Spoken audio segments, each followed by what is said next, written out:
Hi, everybody. You are listening to Judging Meghan with your host, Meghan Judge. I'm going to start out. I've done a couple episodes, if you've listened, where I've now gotten to the point where I am having some blues post-election. I think there's a lot of confusion. Anyway, here's my story for today. Okay. So I have shared openly with a lot of the moms and listeners, maybe dads out there, that I am struggling with parenting a teen daughter. It's very hard for me to know how to do this. They don't give you, there's books written about it, but everybody's different. So I'm going to tell you a quick story. The manipulation of a teen girl's brain, it's called revenge. So for years, my mom would be like, oh, you're going to have a revenge child, Meghan. One day you're going to have this child. And that's all the revenge I'm ever going to get, because you're going to have this daughter and she's probably going to be like you were. And it's kind of been a joke, but then it's a true thing that I'm struggling. Like I yell a lot. I'm really getting down in the dumps. And I don't like that about myself. I don't like that I cannot get a hold of this parenting thing. And I put myself into therapy to be able to try and figure out the parenting thing. But therapy, both parents have to be in on it, and it's got to be teamwork, right? So for my listeners out there, I say this pretty much every podcast now. I need your help. I need you to tell me any tips, any advice. I'm going to be doing an episode solely about parenting a teen daughter. So that's going to be coming up around the holiday time. But this is I might just change the podcast to judging me for being a bad parent. I don't know what to say. I'm effing this up. We've all been put here for a reason, and we all deserve acceptance. Judging Meghan with Meghan Judge. I'm a trauma survivor from a really young age, and I have been diagnosed with complex PTSD in the past few years. I've been surrounded by death and abuse much of my life. I've been dragged through the mud and have been to the point of not wanting to go on anymore. Through my interviews with other survivors, I've learned that there is a way out. From recovering to surviving and thriving, we all have the strength to come out the other side. You are listening to Judging Meghan. Dr. Lauren Marasa, I am so grateful that you are on today, because we're going to be talking all about the brain, and maybe you can give me some tips here, because I'm not kidding when I tell you as I talk about that, I feel the tears going up into my eyeballs and I'm about to lose it. So Dr. Lauren Marasa is a double certified psychiatrist who specializes in interventional and forensic psychiatry. Obviously, you know your stuff. So can we just start with any advice here? Any advice whatsoever? Please help me. Yeah. Jesus, take the wheel. I don't pretend or claim to be a parenting expert, and I'm not a child psychiatrist, but as a mom of 3, parenting is hard. Mm-hmm. I don't think any of us exactly know what we're doing. We just try to figure it out. And if I dig back to my child psychiatry training, there's this whole notion of something being called just the good enough parent. You don't have to be perfect, but just got to be good enough to get your child to survive and feed them and try to do the best you can. Right. I certainly don't have it figured out by any means, but it's hard. And I think it helps for me with my friends, and it helps to actually talk about these things so we can build each other up, support one another and build each other up. That's what I'm all about. Well, I think too, it's the different stages of parenthood, right? So you just told me you have a young daughter, right? Yeah. I remember that stage, and I remember thinking, oh my God, this is so hard. When they're 2, I think you said 2, you're chasing after them and you're worried your pants are going to fall down because you're sweating and they're getting into stuff. And it's hard. It is hard. It's hard in a different way though. So every stage of parenthood is okay, so you got out of this stage and now you're going into this stage. And this is hard because you have to worry about friends and people being mean and bullying for like boys and the way that boys bully each other. And it's all about like, you know, attacking people for what they look like or what they do, or if they don't play a sport. So there's like different things. And then what we do as moms is we just like take it home. Right. So at night, I'm sure you can relate to this. Like if somebody's, excuse my language, because I do cuss on this podcast. If somebody's a shit to my kid, I'll be up at night thinking and stewing and going, oh my God, like, what do I do? Like, how do I get this to stop? Like, could I go to school and pull, what is that movie? This Is 40, when she goes to school and she yells at the kid and calls him Tom Petty. I have that in me and I feel like I'm capable of that. And yet I know I cannot do that. So anyways, thank you for listening, listeners. Thank you for being patient with me during this time, because it's very, very hard. And thank you, Dr. Marasa, because I need your help here. So we're going to take a shift because this podcast is not about me. It's about you. And I met you through a former guest, David Bartlett, who I loved, who told me all about ECT therapy that he ended up doing. And so you specialize in ECT therapy, ketamine therapy, and TMS therapy. Is this correct? Yes, that's right. Okay. So what I want to know, and I'm forever fascinated by the brain, which I think is the most important organ in our entire body, why you got into this field. So let's hear about you and start there.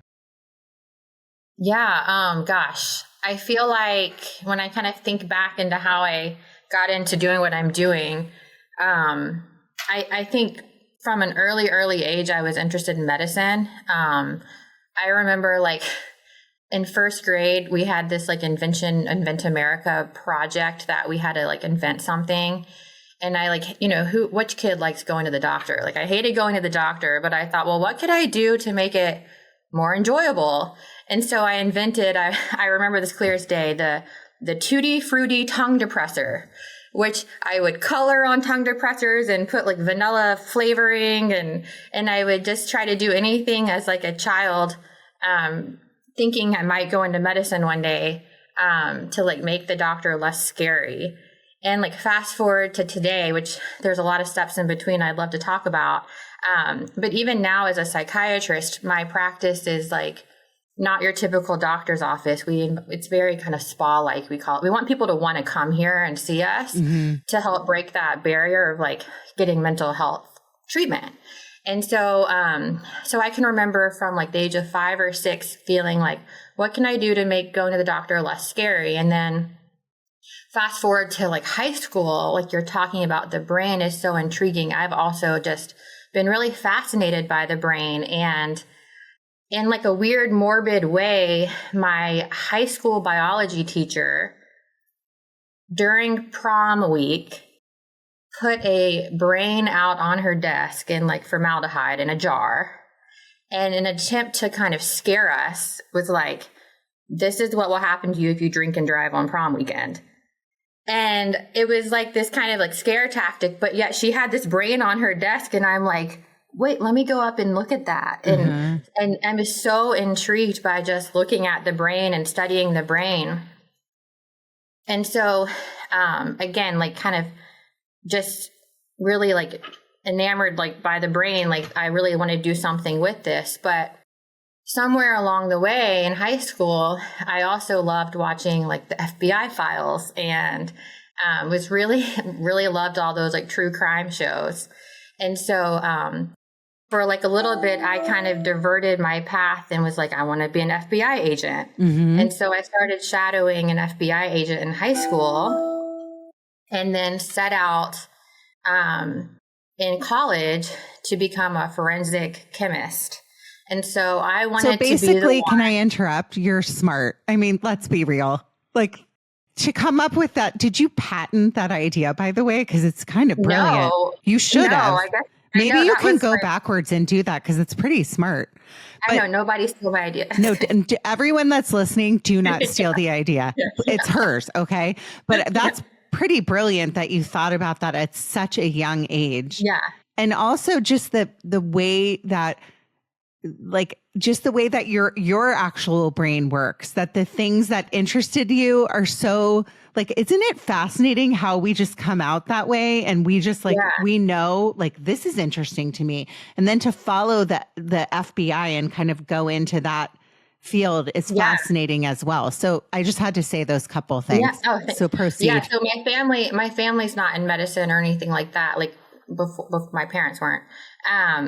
So yeah, I thought I want to be the person to find the hair to match the killer.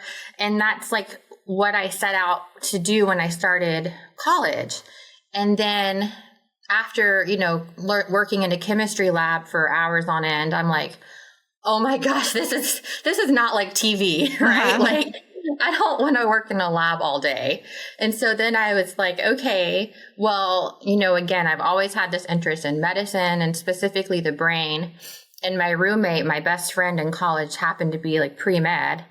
And I thought, well, I make just as good as grades as you, and I have bad handwriting. So sign me up to go to medical school. Like, seriously, like, this is like what was going through my head. So I ended up changing my major out of chemistry and into biology, which you can study whatever you want as long as you do the prerequisites for medical school. But I just ended up changing to study biology with the plan of going to medical school. So going into medical school, I definitely thought I would be a neurologist. That's like, again, like fascinated by the brain. This is what I thought I would do.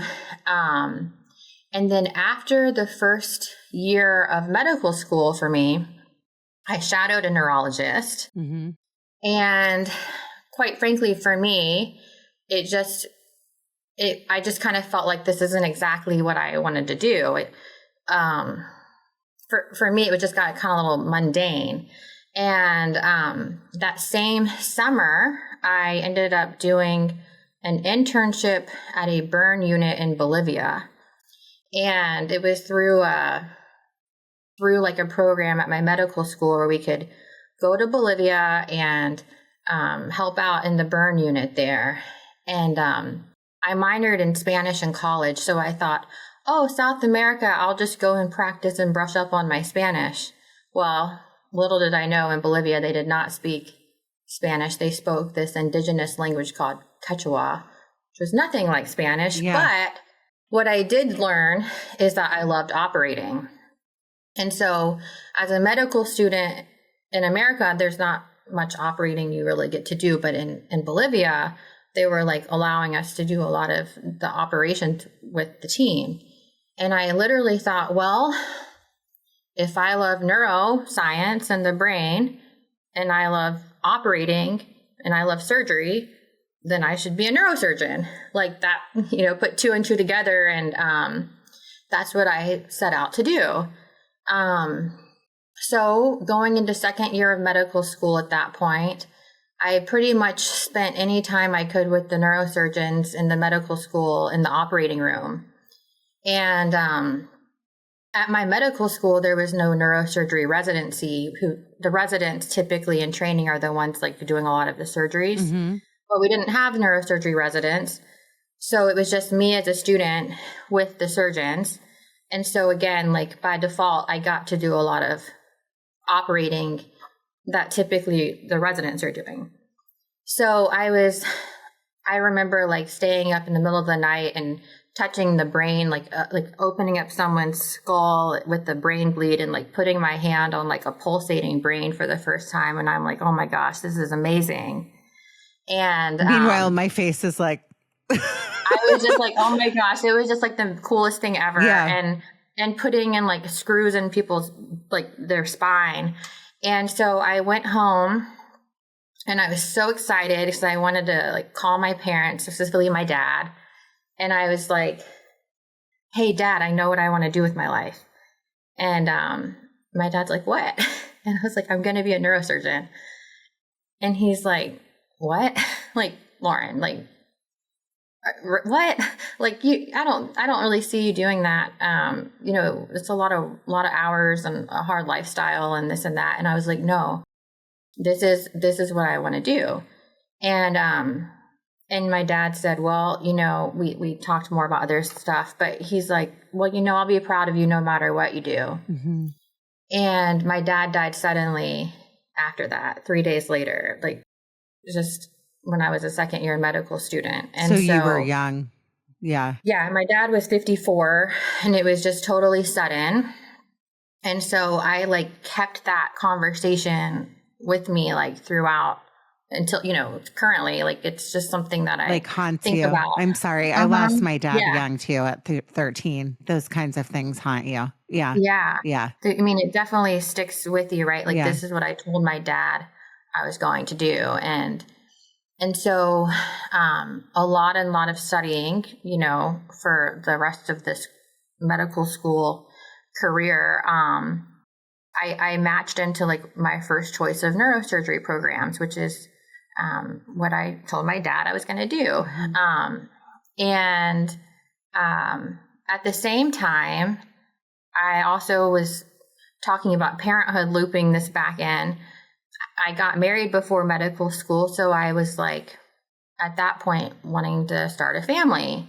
And the one thing that you kind of will hear in medical school, neurosurgeons have a high divorce rate. And the one female neurosurgery mentor who I had, who was divorced, was like, you can't have kids. Like, you can't do this and have kids. And I was like really, really conflicted about, should I have a family? Should I do this? But again, I told my dad I was going to do this. And that was the last conversation I had with him. So I decided to go into neurosurgery. Well, come to find out, I was pregnant. Oh.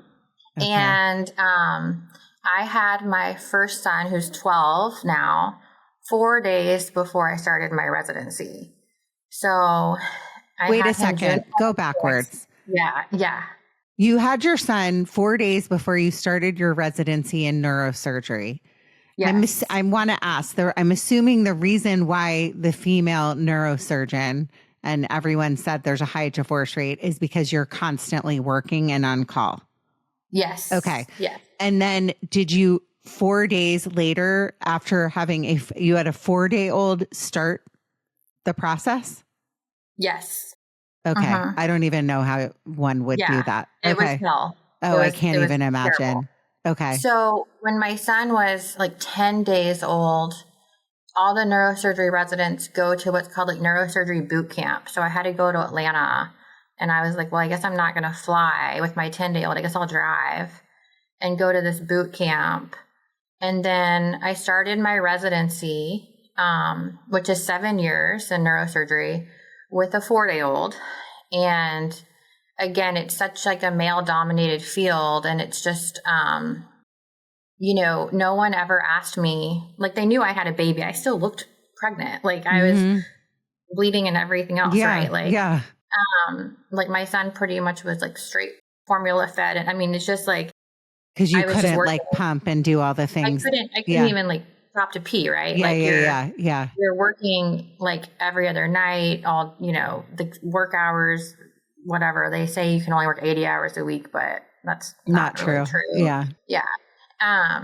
So I was working pretty much like every other night, like online, like all day. Like you'd get to the hospital like 4:30, 5 a.m., work all day, all night, and then the next day go home around 5 and then do it again like the next day, basically. And so it was just brutal. But how did your husband deal with that? And you must have had help, I'm assuming. So we didn't really have any help. My husband basically quit his job and was like a single parent, essentially. And it was, I'm trying to think like, I know. It was probably not for another, like I was working in the trauma bay around like when my son was probably 9 or 10 months old. So I was still in my intern year. And over like working like over someone doing like a trauma, or like a brain death exams, one of the general surgery residents was like, how's your son? And I was like waiting, you're like as a mom, you're like waiting for that moment to like whip out a picture. Yeah. Right. And and then one of the orthopedic residents was working with us and he goes, oh, oh my gosh, I thought something must have happened, like, because you've never mentioned him. And I was like, because no one's ever asked. Yeah. Right. And that makes you I want to cry. That must have been really hard. Yeah. Yeah. And it's just, I was just like, so like focused on like, work.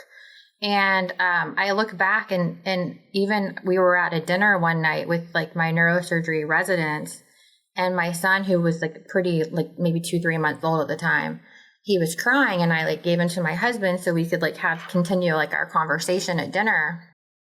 And the chief resident told me later, he goes, Lauren, you know how I know you'll be a good neurosurgeon? And I was like, how? And he goes, because remember that night you like handed your son off so we could like keep talking about whatever case we were working on? And he goes, that's how I know you'll be like a good surgeon. And I was like super flattered actually at the time that he's like saying I'm going to be this good surgeon. But I look back on it now and I'm like, oh my gosh, like, is that like a compliment that I was just because I handed my son over to my husband when he was crying?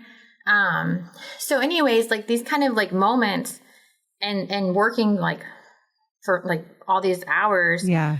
I did it for 2 years, and I felt like I was like praying for a sign. Like I just felt like I needed a sign. And I didn't tell you, but after my dad died, my dad and my mom were high school sweethearts. And so since they were 16, so my mom knows my dad like better than anybody.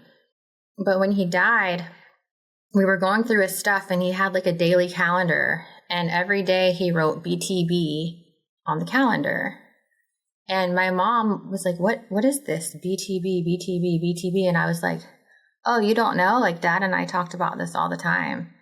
And she's like, what? And I was like, it's be the best. Like, oh my God. And my dad like worked his way up from like washing dishes up to like being like, successful in his career. And so I got his handwriting tattooed on me, like BTB. Oh, I love because that.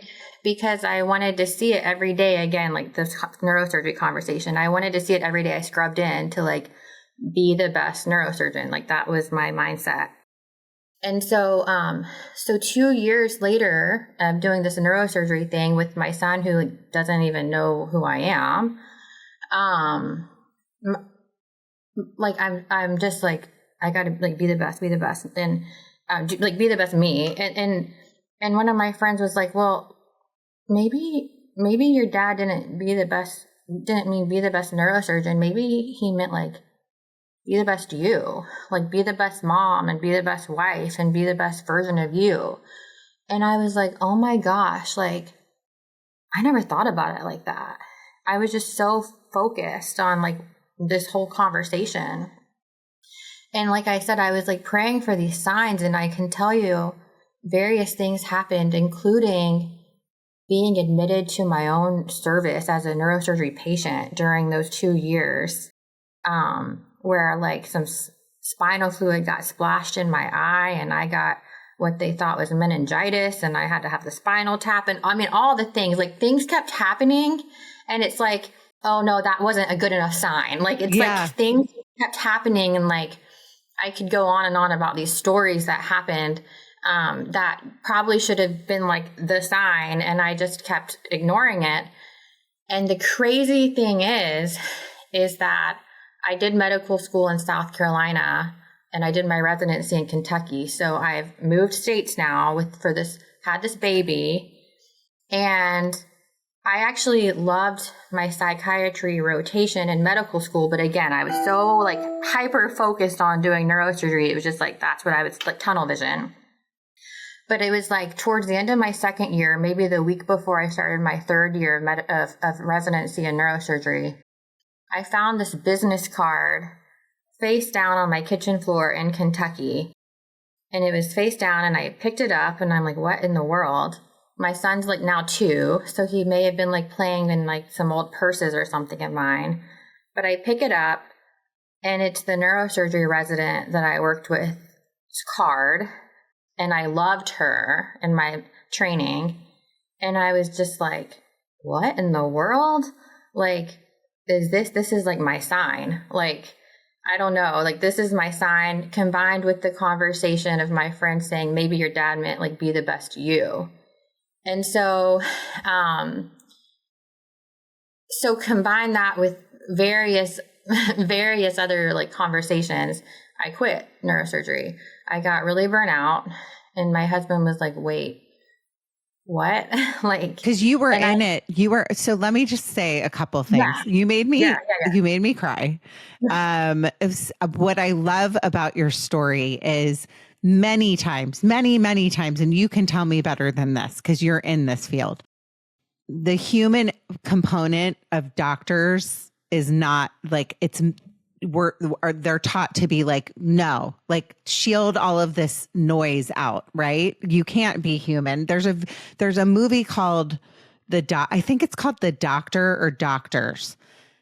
It's one of my favorite movies, actually. It's very old. I think it's from the 80s. And it's about this, I don't remember what kind of doctor he was, but they always say that doctors aren't allowed to like experience like human emotion. So if you have to tell somebody they're dying, you have to like be like very, like I'm dying. And so in this movie, this doctor finds out that he's dying. And then he suddenly like is like feeling all the emotions of like being sick and struggling with like the human piece of this, of not being a doctor. Cause at the end of the day, doctors are people too. Okay. So I talk a lot on the podcast about signs. And if that is not a sign, and those are not signs from your dad, who sounds like he was a brilliant, good man, because I love that story, then I'm sure you understand that this all pieces together. And it's an amazing story that is a gift. But also shows me like what a like freaking badass you are and how tough you are that you did all of those things. And also not to beat yourself up about that dinner. But as women, and I'm going to bring in the female piece of this, if you're a doctor and you're female and you're in a field like that, like you have to be so strong. You have to be like learning the tap dance routine backwards, forwards, and every which way. Because we're already told like you either pick, you be a mom or you be a doctor. So I like need to point out all of those things that like, and give you kudos on that, because that is like so deeply hard, but it's also just such an amazing story of like resilience, and the fact that you like are fortunate enough that you didn't go into that field and you were stuck there.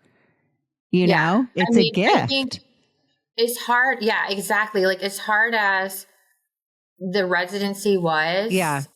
It's sometimes, harder to like change paths, right? Like in whatever you're in life, like to make that change with, just like on your leap of faith or whatever it is. I mean, it's hard to kind of like when you're in like this kind of path forward, and especially like when you've worked so hard to get there. And I got really burnout, right? Like super burnout. And I just wanted to quit medicine altogether and go into real estate. Like that was my plan. Oh God, I'm so glad you didn't, because my husband's in real estate. He would have worked 8 hours, like a million hours a week. Yeah. My husband was like, wait, like, no, you've studied too hard and you have too much debt. And yeah. Like, there's all the things. Yeah. And so I decided, when I quit neurosurgery, I'm like, okay, what should I do? And I had options to go into like various other types of medicine, which was really nice. Like people were asking me like, cause you have to start residency over basically. It's not like when you're like a nurse practitioner or a physician assistant, you can kind of change fields, but in your doctor, you have to do a new residency. Yeah. And so I ended up like after I quit neurosurgery, the neurologists were like, do you want to come be a neurologist or emergency medicine or radiology? Because I had worked a lot with these people in my residency. And I was like, no, actually, I want to do psychiatry. And even that is just such like a shock, because people think about neurosurgery being like on one spectrum and psychiatry being like totally opposite, especially in terms of lifestyle. But I'm like, no, it's the brain. Like back in the day, psychiatrists actually used to tell like neurosurgeons where to cut on the brain, because they like knew like what each part did. And then neurosurgeons are more like, know more of like the anatomy, you know? And so, so I'm like, it's really not that far fetched. And so, so I went to the the psychiatry director at where I did my residency, and was like, this is me and this is my story. Like, will you take me, you know, like, let me beg you for a spot. And they ultimately agreed. So I started my residency over again. And then I had another child, my second son, during my intern year, starting over, which was another like craziness. But, so I did my 4 years of psychiatry residency, and there's this little niche in psychiatry called forensic psychiatry, where you can basically do extra training, and specialize in forensic psychiatry. And I thought, well, that's what I'll do, because it kind of comes full circle, right, into like the whole like interest I've still had with forensics. And so, after I completed my 2 years of neurosurgery, 4 years of psychiatry residency, I moved to California to do a forensic specialization, like called a fellowship in forensics. And so, so I do forensic psychiatry. Can you explain what forensic psychiatry is? Yeah. Okay. So forensic psychiatry is basically anything that combines psychiatry and the law. So, in criminal cases, it might be evaluating someone's sanity at the time of a crime, like if they're insane, or if they're competent to stand trial, you have to evaluate like their capacity to like understand what their, can they work with their attorney and understand the charges and make like proper decisions. You might do risk assessments in the criminal realm for like sex offenders or. Wait, I have to stop you. Yeah. I am fascinated by this. Like I could do like 8 podcasts about it, because I'm like you. I love those like crime shows. My husband was an actor, so he's been on a million of them. But I always have been like, and I'm the weirdo that wants to be picked for jury duty, because I want, like, I'm fascinated by I need to ask you this. And you're not going to be able to answer it for me, but I don't understand how people can outsmart like certain questions to be able to say like, oh, they're not fit to stand trial. Can you explain? Like, I know that's probably really long-winded and too complicated, but for somebody that's obsessed with this, meaning myself, I don't understand how you're able to figure that out. I just like, is that too hard to explain? No. Okay. Okay. So from a criminal forensic psychiatry standpoint, because there's still like a whole realm of like any kind of civil cases, but from a criminal standpoint, the bread and butter of what we do would be capacity evaluations to see if someone's like competent to stand trial, and insanity evaluations. And so, basically those both involve doing like a full forensic evaluation and review of records and things. And then you would interview them for a matter of hours or however long it takes. And you can do like different testing. And, each state has their own kind of statute, what like what the people have to qualify for. But I think what you're kind of asking is like, a lot of times, whether they're trying to get out of trial or trying to say they're insane at the time of a crime, is people fake. I mean, it's called malingering. That's my roundabout way of asking. Yeah. So so that's actually kind of what I specialize in as a forensic psychiatrist, is what's called the evaluation of malingering. And malingering is intentionally exaggerating or feigning or falsifying your symptoms for some type of like secondary gain. So like in a forensics manner, it'd be like to get out of going to prison, or sometimes people will like malinger for drugs or malinger for admission to a hospital or get out of some kind of duty, right? Get out of work. And so the way you assess malingering is by one, like being a really good psychiatrist, because the more patients you see, the more you can basically know like what are like genuine type symptoms and what are like atypical symptoms. And so basically like through like observation and interview and assessments, you basically, there's not like one test or one question that you would ask, right, to say this person's malingering, but you basically start putting a case together, like, okay, like what inconsistencies are there between like their genuine, like what would be genuine symptoms or like falsified symptoms. And so you basically start putting a case together to see if it's like adding up, basically. Mm-hmm. Are there like, is it true? Because you see it in movies. There's a very famous movie called Primal Fear. I don't know why I'm talking about movies so much today. Where like you look at people's eyes, or you follow like, you know, I watch a lot of TV clearly and need to take a break from it. But do you do that kind of stuff, or is that just all in the movies? My movie trivia. So, I mean, there's nothing I can think of specifically that I would follow in their eyes, but I mean, there's like so many different things that kind of like build a case. I mean, I'll give you like something super, super simple. And again, there's not like one thing that would like decide someone. It's like multiple things. Yeah. But there was a test called the coin and hand test. Literally, you put a coin in your hand and say like, here's my hands, like which coin is it in? And if someone's like intentionally picking the wrong hand every time, like sometimes when people malinger, they like act dumb, or they'll say like 1 + 1 is 3. I mean, but it's not like you just ask them one thing, but you ask things that even like a brain injured patient can get right. And if someone's like intentionally picking the wrong hand the coins in, or something as simple as that, like over and over again, you start like getting suspicious, and then you start doing more and more different types of testing, right? You might ask things that are just so like not genuine, like you might ask something like, do you see words that people speak like spelled out in front of you? Or you might ask like some random stuff, and if they're like, oh yeah, then you start building your case, right?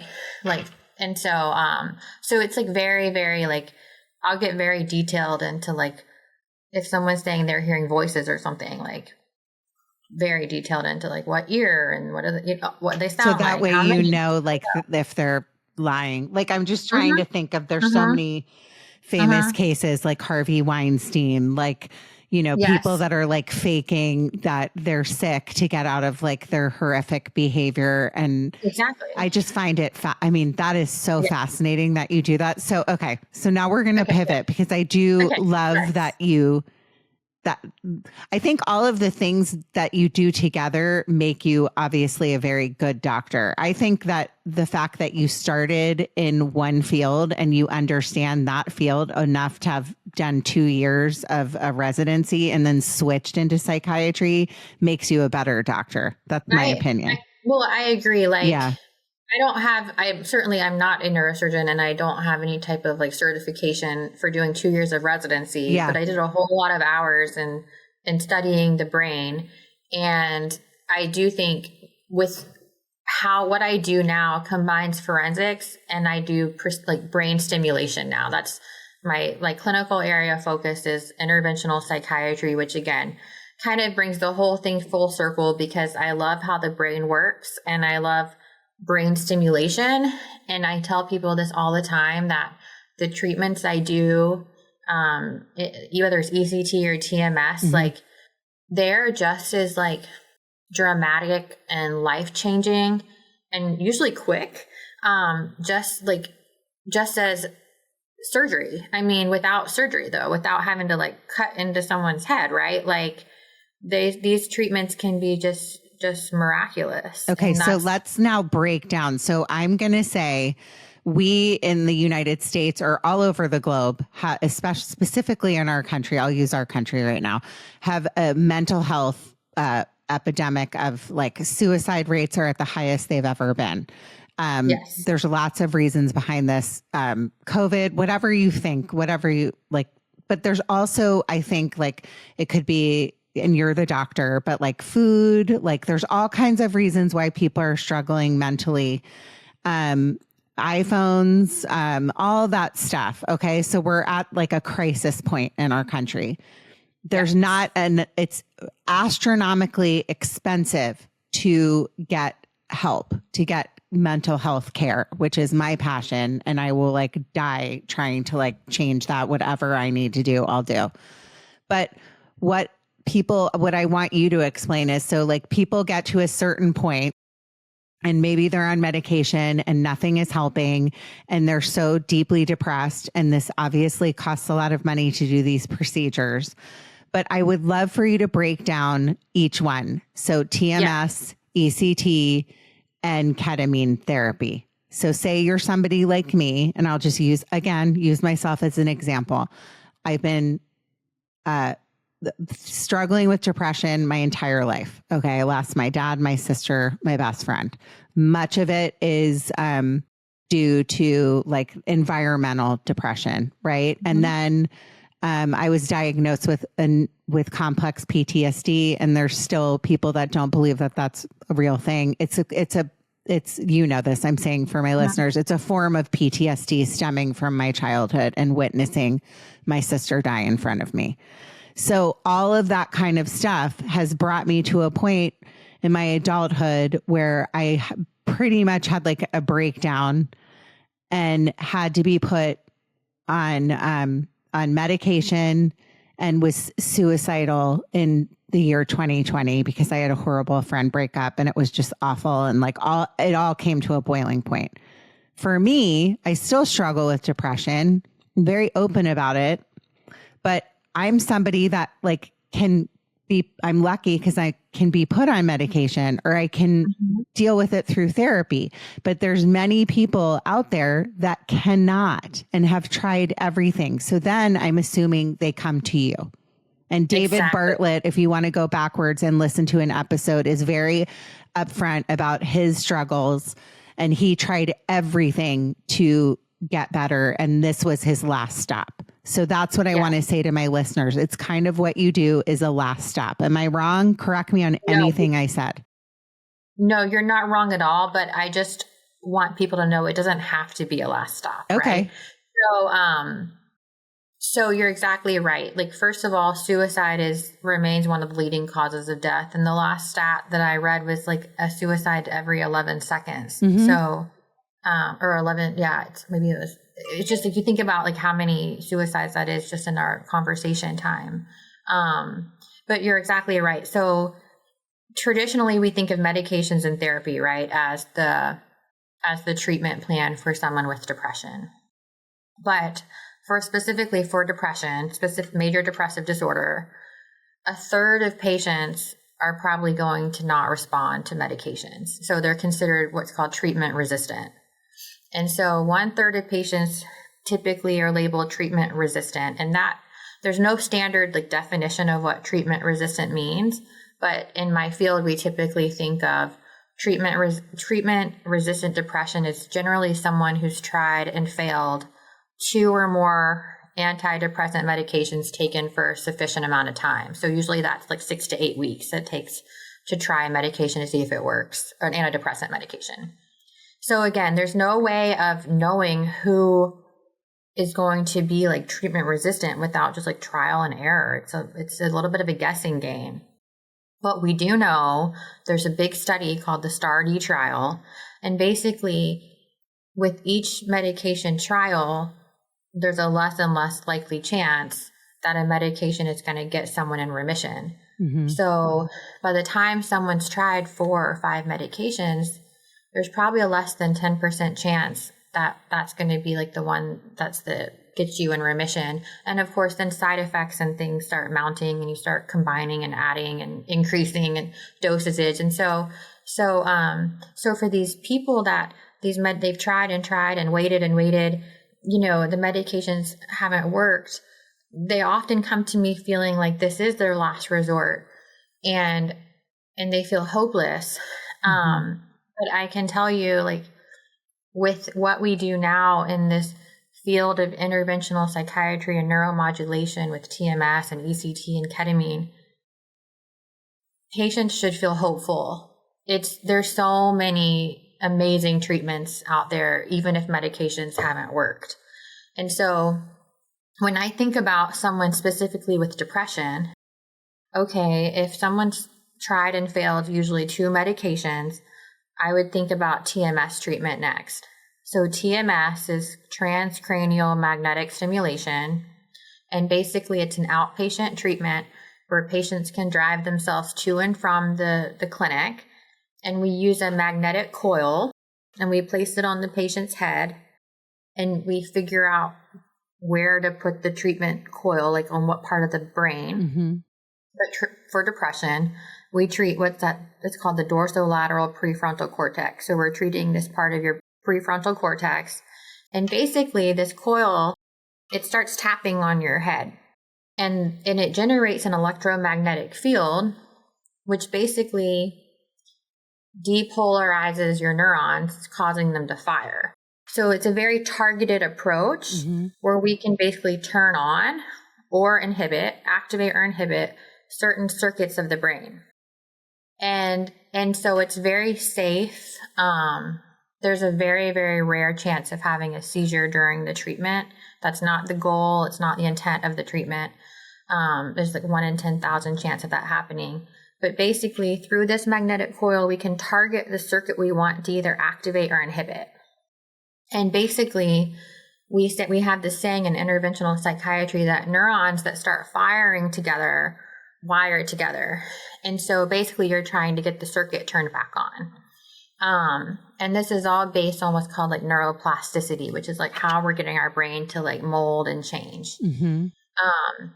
If TMS is FDA approved for depression and OCD currently, although there's lots of different studies out looking at if we put the coil in different places, we can improve pain and addiction and ADHD, like so many things like at our fingertips that we're studying now.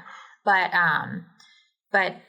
the TMS treatment is specifically FDA approved since 2008 for depression and OCD right now. So if that doesn't work, or if someone has bipolar depression or mania or psychosis, things that traditionally like are not covered by insurance, at least for TMS, then ECT is a great option. ECT Can I ask a question before we go into ECT? Yeah. So TMS, I did an episode actually for my listeners, if you want to go backwards, with Diana Danielle. I think I did it like a year ago, and she did TMS. She also did something called leech therapy, which I'm still like, I didn't even know that was a thing. But so I have done an episode about this in the past. My question is, there's certain kinds, I think you're about to go into this, which is ECT, but there's certain disorders where like there's no therapy, like nothing will work. What am I thinking of and why am I blanking right now? It's borderline personality.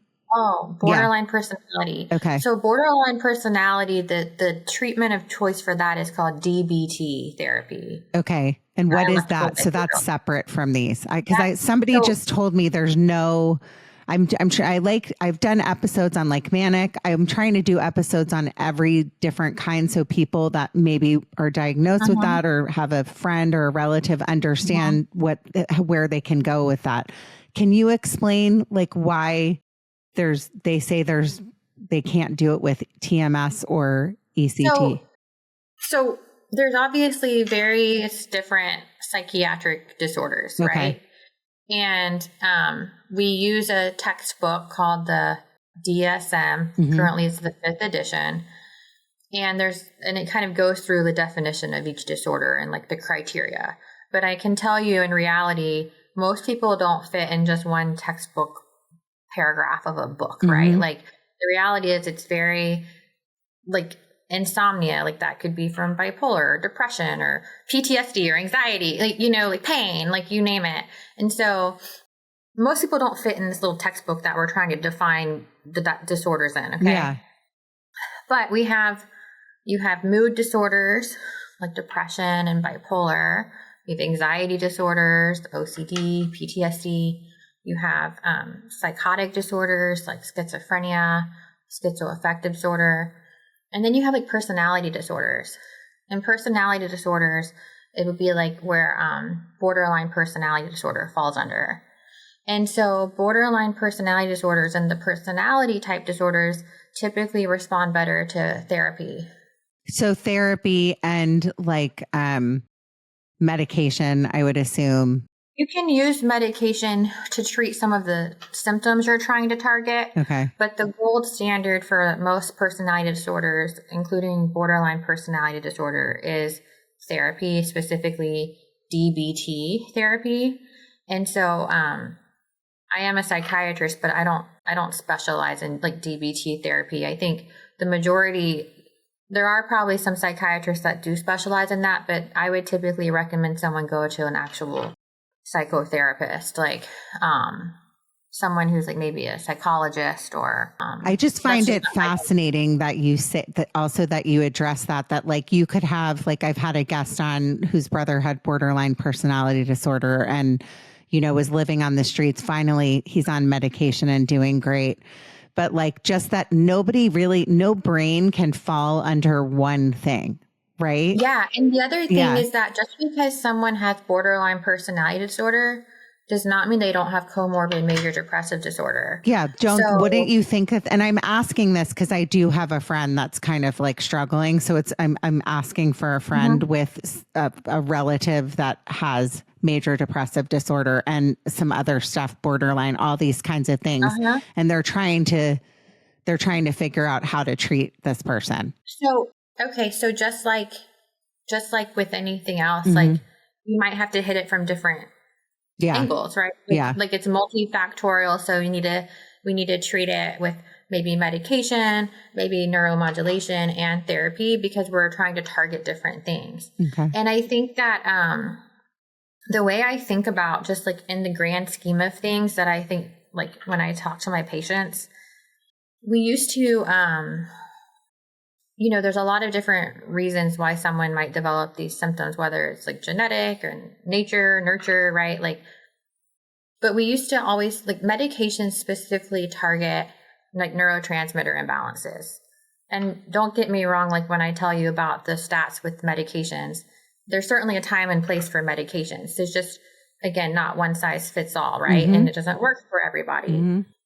But medications specifically are trying to alter like the neurotransmitters in between like your brain's synapses, like where they connect. And I really think about depression and mental illness very differently now. So even though I was taught like this neurotransmitter imbalance causes these problems, I really think about your brain is an electrical organ. It's like a computer. And so there's all these different pathways and circuits and all these different connections. And essentially, it's like your brain has like a short in the circuit. So again, if you think about how TMS works, we're trying to like reboot that circuit. With ECT, thank you. Good segue. Oh, yeah. Thank you very much. I was about to go there. Thank you. Okay. You're welcome. Okay. So with ECT, ECT is like a whole brain reboot. Okay. So with ECT, patients get put to sleep under general anesthesia, and we induce a medically controlled seizure to like suppress and like restart the brain, like just like you're unplugging or like rebooting a computer. And it's as much as people are like, wait, you're going to shock the brain back to a normal state. Like that sounds so barbaric, right? There's still the stigma around it. First of all, it's nothing like how it used to be done back in the day. Yeah, like lobotomies, like that's what everybody thinks. Yeah. One flew over the cuckoo's nest. Like things are very, very, very different now. It's very safe and it's very effective. But it's the same kind of principle. It's if someone is having, if someone falls over on the street and is having a heart attack and they're in this like fatal arrhythmia, you grab the AED, you put 2 pads in between their heart to create this circuit, and you basically shock it back to a normal state. That's what you do when your brain is in this like fatal arrhythmia. And I consider this is like the same exact thing with your brain. If your brain is in this jumbled, scattered state, we basically need to reboot it to get the neurons firing again appropriately, to connect and talk normally. So instead of all scattered, we suppress it and we reboot it. And that's what ECT is. And so wait, I have a question about ECT. Yeah. So for somebody, again, asking for somebody that asked me, because I ask people sometimes before podcast questions that I know because I know a lot of people that are struggling with mental health, and obviously because of what I do. But I'm wondering if when somebody decides to do this, so I'll take somebody that's like on the streets, right? They are displaying, what is the word? Agnostasia. What is it when they like kind of have lost? If there's a word like that I'm blanking. Anagnosia. Thank you. Yeah, okay. So that they're at that point. They're not like eating. They're not taking care of themselves. Could this potentially be a fit for somebody like that? Okay. So ECT can help lots and lots and lots of different disorders, because again, we're like rebooting the entire brain essentially. Okay. It's a mood stabilizing treatment. So it's still the gold standard for those with refractory depression. It helps those who are manic. So like they're too good to be true, which is dangerous. And so it's a mood stabilizing treatment. So it helps those that are too high and too low. It helps those that are psychotic. So if they're hearing voices, seeing things, or like paranoid or delusional. And it helps those that are what's called catatonic. So catatonic is like a state where you get so sick or so overwhelmed or so anxious, you're kind of in this like frozen state. And a lot of times those people will stop eating or drinking or moving or talking. And ECT is fantastic for those patients. It's probably one of my favorite types of treatments to treat, because it's just so profound. Like within one treatment, someone can be like walking and talking again. It also treats like other neurologic problems, people that have Parkinson's disease, like movement disorders, people that have seizures that won't stop. That's called status epilepticus. We can like break the seizure with ECT. People that have trouble swallowing or eating after strokes. So we don't even know exactly how all this works. I mean, I could go into all the different theories, but essentially it's like resetting the brain. Okay. But my next question is, this is a very expensive procedure and it's not covered, or is it covered by insurance? So I'm again going to use the example of like somebody that I don't know why I'm using, but somebody that's on the street and they're like, ECT. Go ahead. ECT is covered by pretty much every insurance plan. Okay. So this is a feasible thing if people are listening and they've kind of gotten to their last stop, or they need Absolutely. help. Okay. Yes. Okay. Yes. ECT is widely covered by insurance, and TMS is covered by insurance for specifically the major depressive disorder, OCD. Okay. Whereas other things you can use TMS for are like off label. It means like it could really help. It could work for someone with bipolar depression. It just probably won't be covered by insurance if it's not FDA approved for that. But ECT is honestly quite easy to get approved by insurance. And what is the procedure? So say the patient, though, this is my last question, and I know we're getting short on time, so I don't want to take up too much of your time, but say the patient does not want to, it's like 5150ing somebody. If they don't want to go, there's nothing you can do. So say the patient doesn't want to do it, then you can't do it, correct? So not necessarily. Oh, okay. So every state has their own, again, their own laws in this regard. And in fact, this kind of goes back to my forensics. I'm going to be testifying right after this in an involuntary ECT case. Even though it's not my forensics practice, I will testify for this patient. Essentially, it's the same type of thing. In California, where you live in California, right? And I'm practicing in California now. In California, if someone is, let's say, so sick that they are like it's not going to work.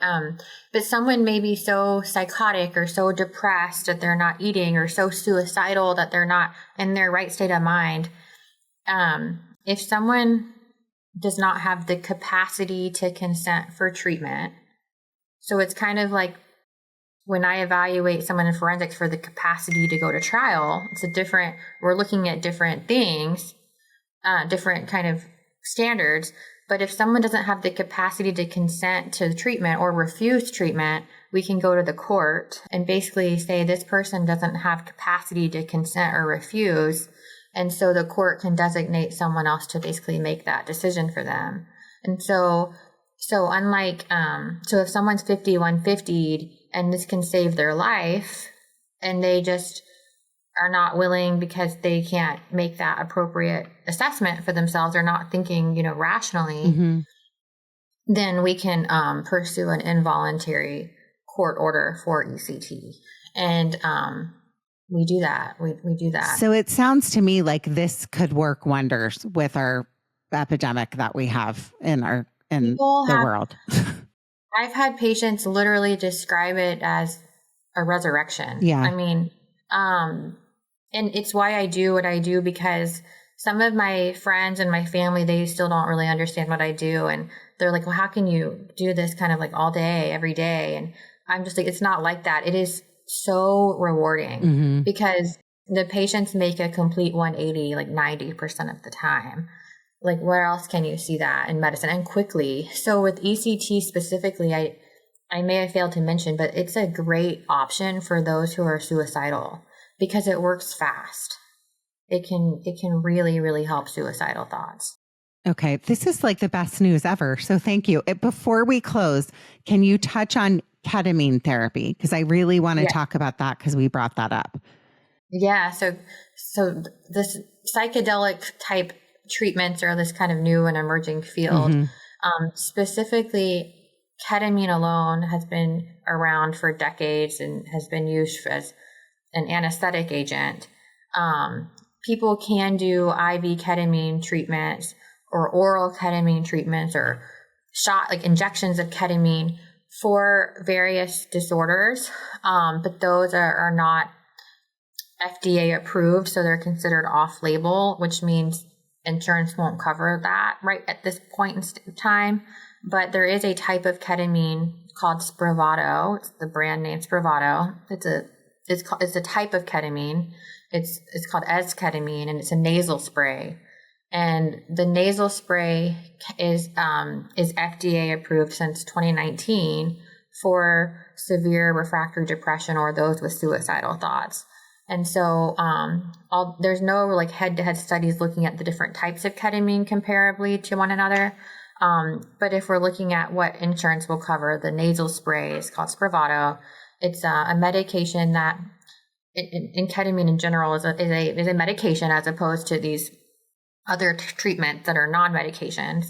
But the ketamine works on a different receptor than other antidepressants.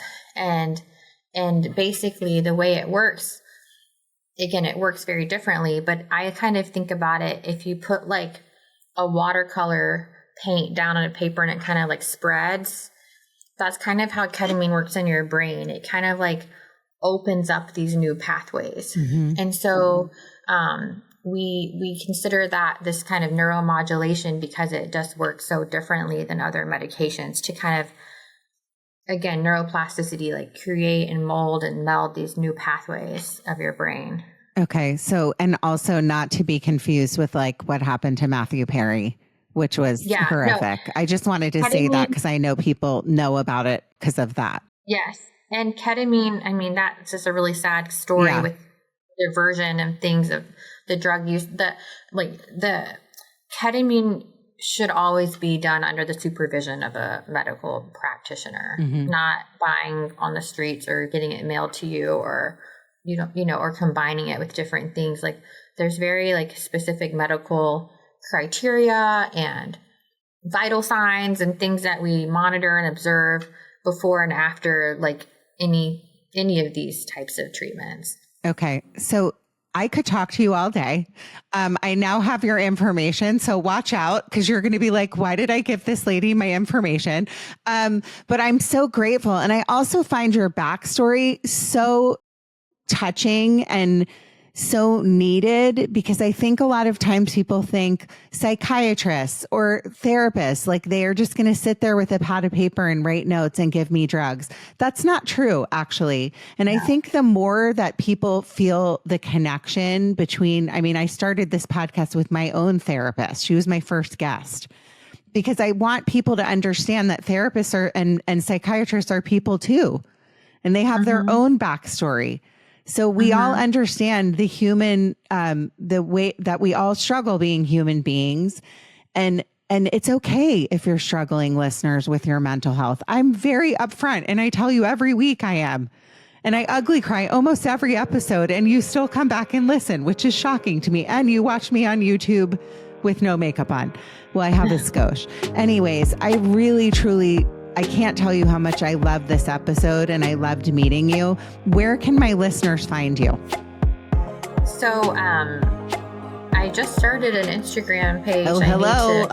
You have a follower. I think I'm going to, okay, go for it. Tell everyone where they can find you. That's under the Mind Doc. And if you want to reach out for any clinical information, my practice that I've co-founded with my colleague I'm the director of is NorCal Neurostimulation, and our Instagram is NorCal Neurostimulation, or NorCalNeurostim.com is our website. But that's what I love about psychiatry. Everyone is different, and no two patients are alike. And I think that's just what makes the field of psychiatry my job. But every patient's story is just so unique, and that's what I love about this. Well, I love this episode. It's pretty great. So I really, and I'm saying that it's my own podcast, but it's all about you and what you brought to it. So thank you so, so much. And for my listeners out there, you matter. Your story matters. Keep going. Thank you again. Judging Meghan with Meghan Judge.